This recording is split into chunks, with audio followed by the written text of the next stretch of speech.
Greetings, supervisors and partner agencies. Welcome to this brief training on Core Elms. My name is Reverend Nancy Dominique DeSablis, and I'm so happy that you can join me today. I'm going to take you through what I hope will be a relatively short but comprehensive training on Core Elms. I hope you have at least 25 minutes to devote to this so that you can get a better sense of this, even if you're playing it on the background. I'm going to share my screen so that I can pull up the PowerPoint and then we can begin with our short training. So thanks for bearing with me as I pull up the platform.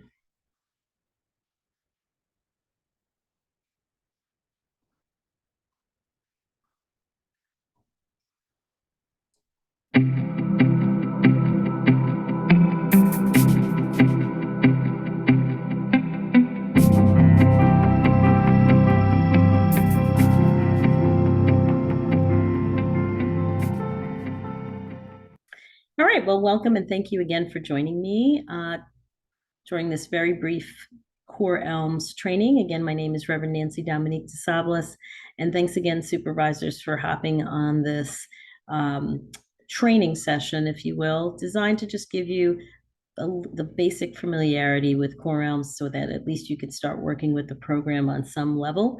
What exactly is Core Elms? Core Elms is a digital internship management platform. It'll make it easier for your students, your interns to upload their timesheets, to upload important documents, and to just receive important information from us. And it'll make it so much easier for you to deny or approve timesheets and for you to fill out some of our basic forms in our system. Let's get into what it does. Alrighty, so the first thing that you will need to be aware of is, of course, how do you establish an account? All supervisors should have an account.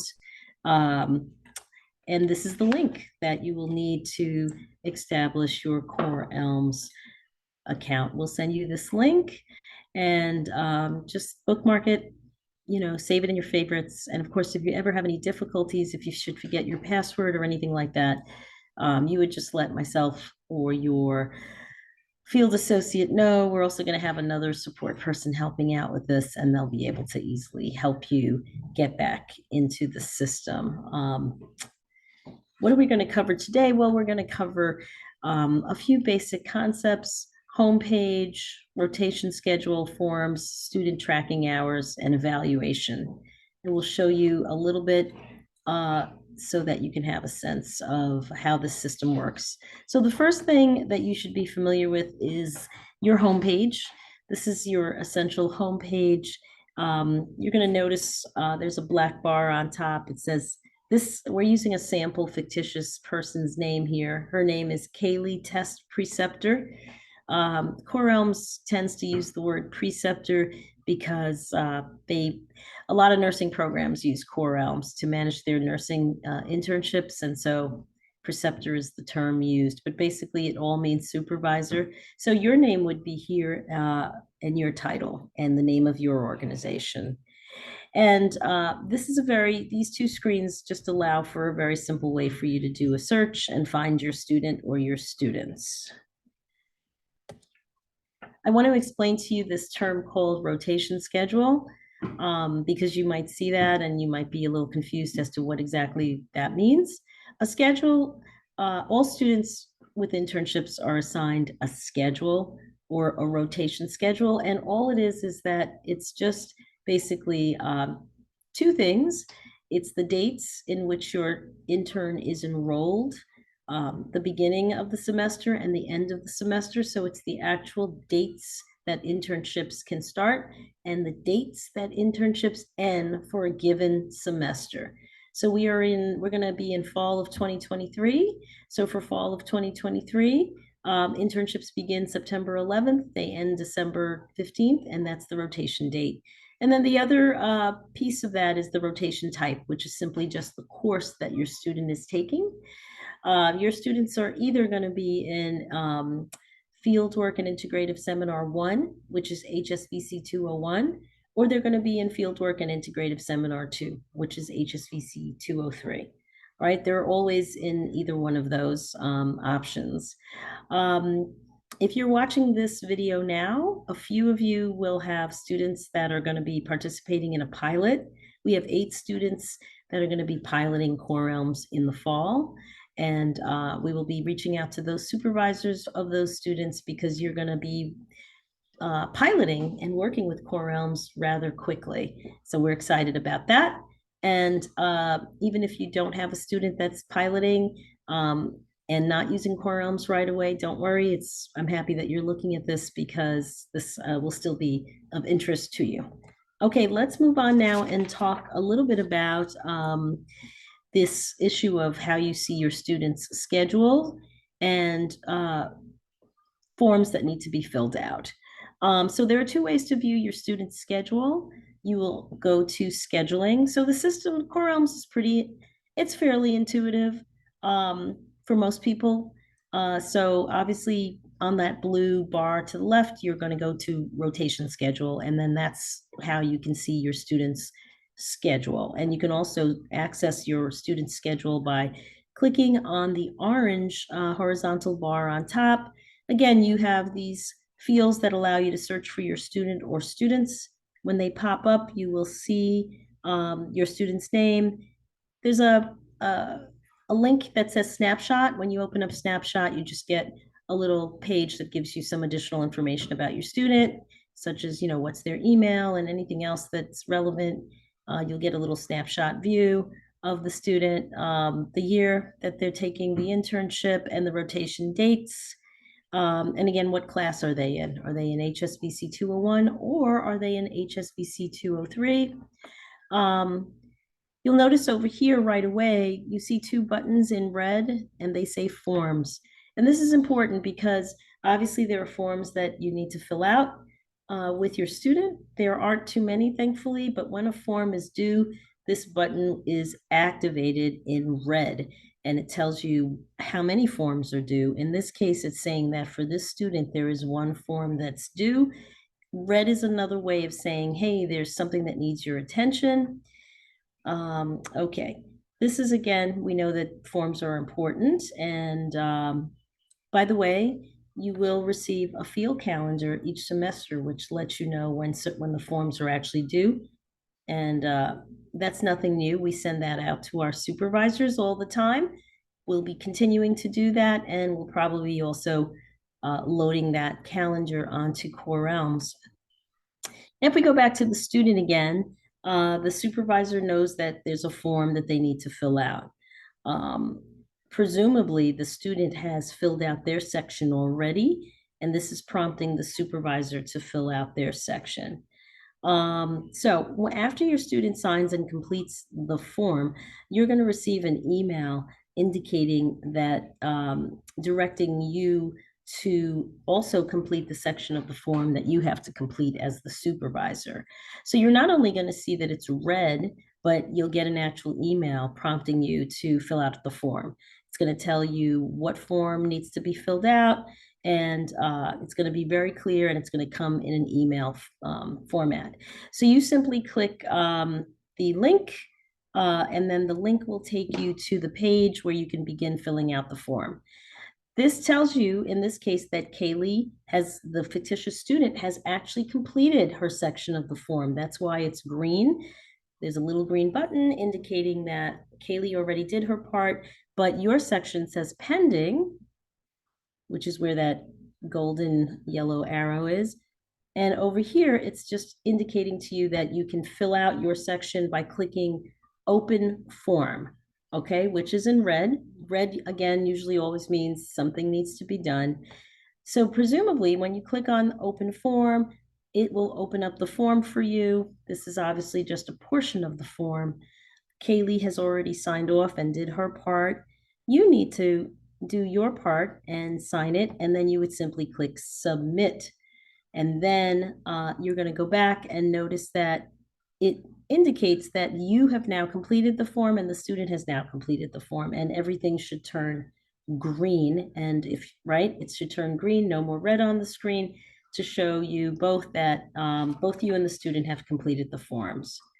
So Hours tracking. Let's move into hours tracking. Hours tracking is another way of saying timesheet. We're so happy, and I know you will be too, that you will no longer have to deal with those paper timesheets, which were so onerous and hard and cumbersome to work with. So hours tracking is another way of saying timesheet, and this is where your student will be recording their hours. Your interns will record their hours daily. Now, that's an important change. I'm going to repeat that.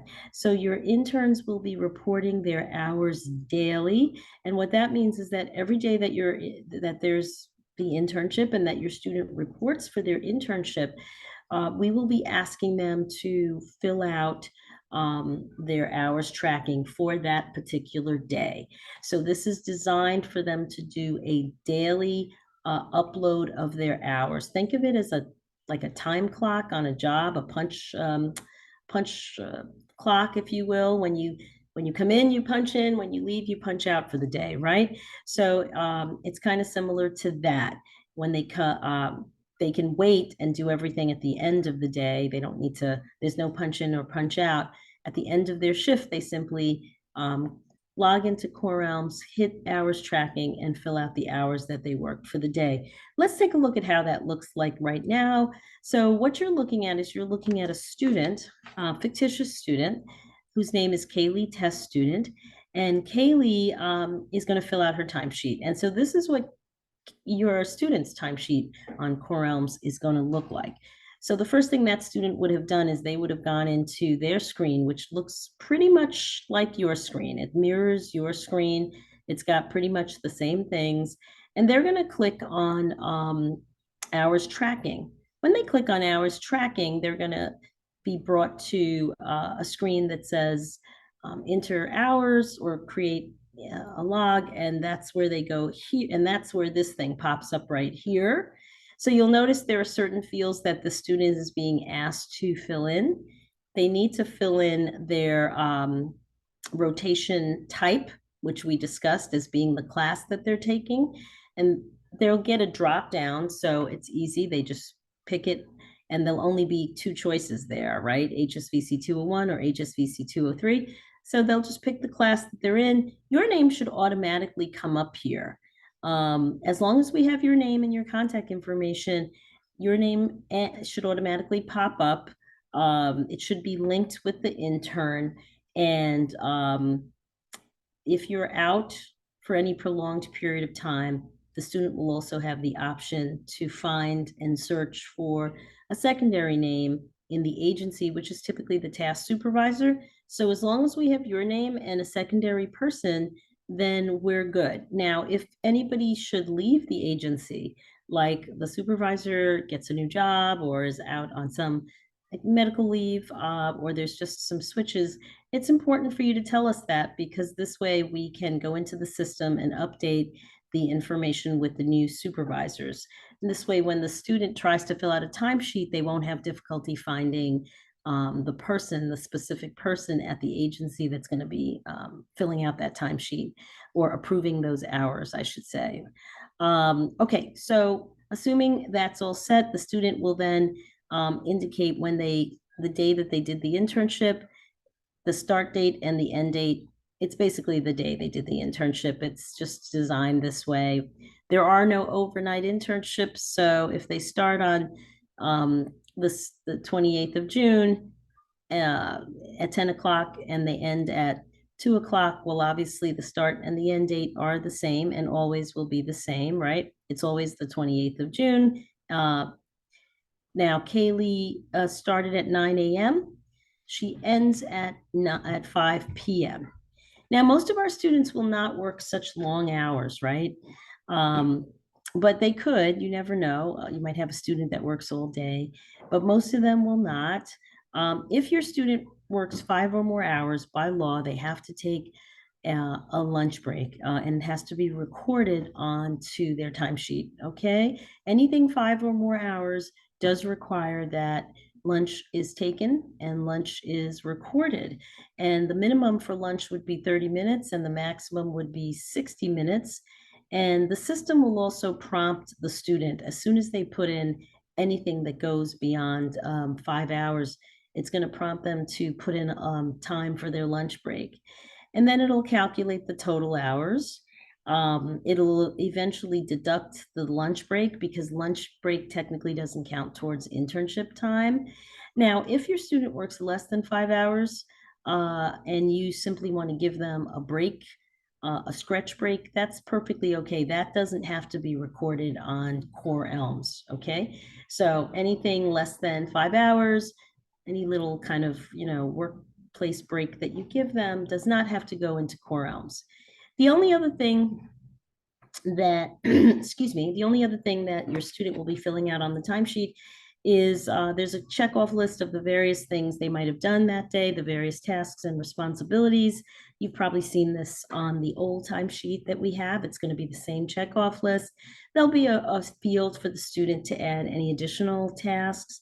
And once they do that, they press submit hours.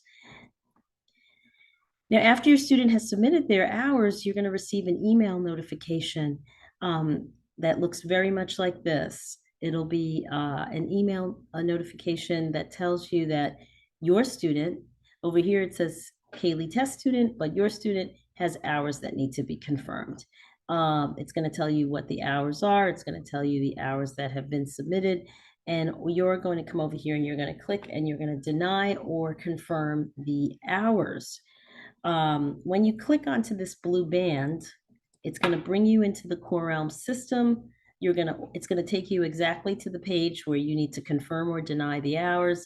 You'll see that on the side here on your blue vertical menu bar, it's lit up next to hours tracking. There's a little yellow indicator. There's a clock that's in yellow, and that's saying that there are hours that are outstanding that the student has submitted, and it's waiting for you to take action. And you're going to see the student's hours. It's going to give you a list of when they clocked in, when they clocked out, how many hours, or was there a lunch taken, and if so, for how long? And then what is the net amount of hours that the system accepted towards their internship? In this case, it's 6.5. And then you'll have the opportunity to either confirm or deny those hours. If you deny, which is perfectly okay, because you may question, and by the way, under details here, you can click on that and then it'll open up the page that the student filled out. So if the student made some kind of mistake or error, you'll see what the student did. If you feel like those hours are not accurate for some reason. If you feel they are, you hit confirm. If you don't, you hit deny, you write the reason why, and then your student will receive an email indicating that the hours have been denied and that they need to resubmit those hours based on the reason that you gave them. You can also have a conversation with them to help them out with that. I do want to say to you that you don't necessarily have to, on a daily basis, interns usually only work twice a week. Some might be working 3 times a week, but you don't have our interns necessarily every day. So it may not be a big concern to you that as soon as your student submits and you get that email, you immediately go and address this and hit deny or confirm. But you do have the option of waiting if you want to do a few confirmations of emails in bulk. Instead of doing them on a daily, let's say you would prefer every week confirming those email hours, those timesheet hours, you can wait, and do it at the end of the week. And then you'll have several, or presumably a few or a couple of hours to confirm or deny. We will allow up to 2 weeks of you sort of waiting and just doing a whole bunch of timesheets at the same time, if you prefer that. But anything beyond, we ask that you don't go beyond 2 weeks. We would like to have at least every 2 weeks or less, we want to see hours coming in for your students, whether you do it on a daily basis, a weekly basis, or whether you wait and do it up to 2 weeks, but please don't go beyond that. And that takes care of the timesheets, and you're going to see that it says, thank you, student hours have been updated. When you confirm It'll then give you this prompt in the system, and the student will also get a prompt letting them know that their hours have been confirmed by you. And so it's so much easier, right, than the other system that we had. And we're so excited to have this, and so excited that you'll be testing this out and letting us know how this goes for you. The final section I want to talk to you about is the evaluations. Your intern must complete, of course, the midterm and final evaluations.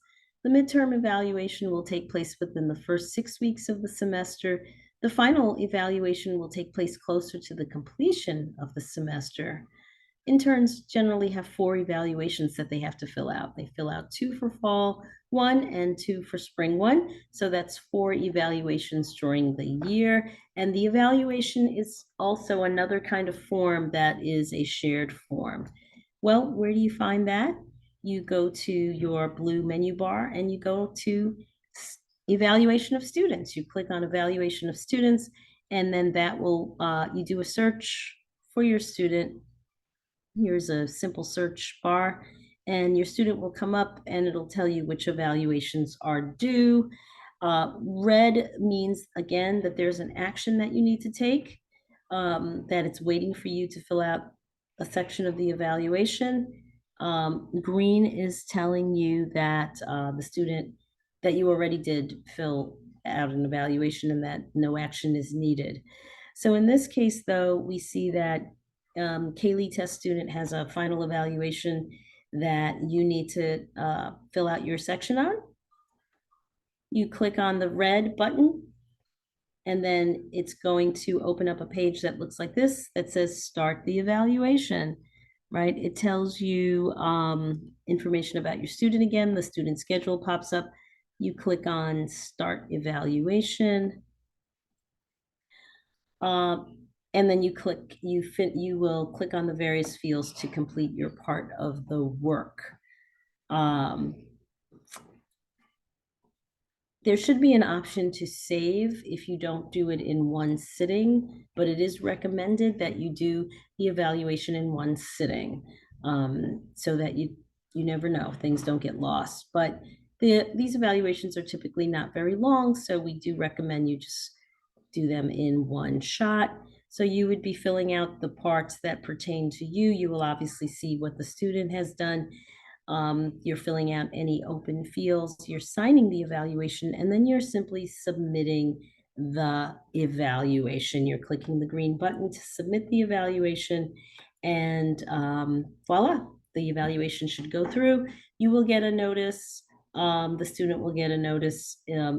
All those buttons that were red will turn green to show that the evaluation has been both submitted by you and the student successfully. So that's it. That's our little primer. We didn't go into much because honestly, those things are, if you can do those things, the timesheet tracking, submitting the forms, doing the evaluations, those are really all we need for now.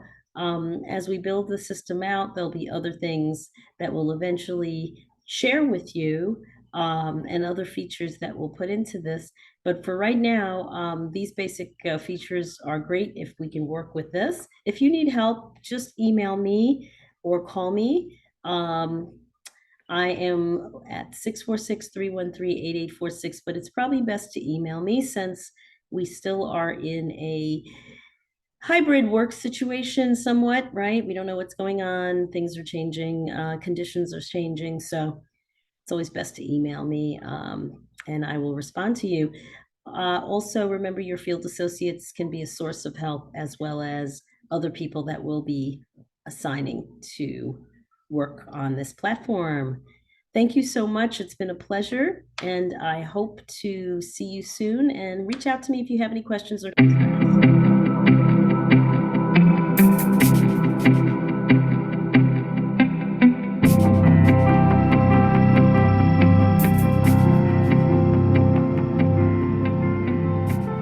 Once again, thank you very much for watching this video. Be well and talk to you soon. Bye. Bye-bye.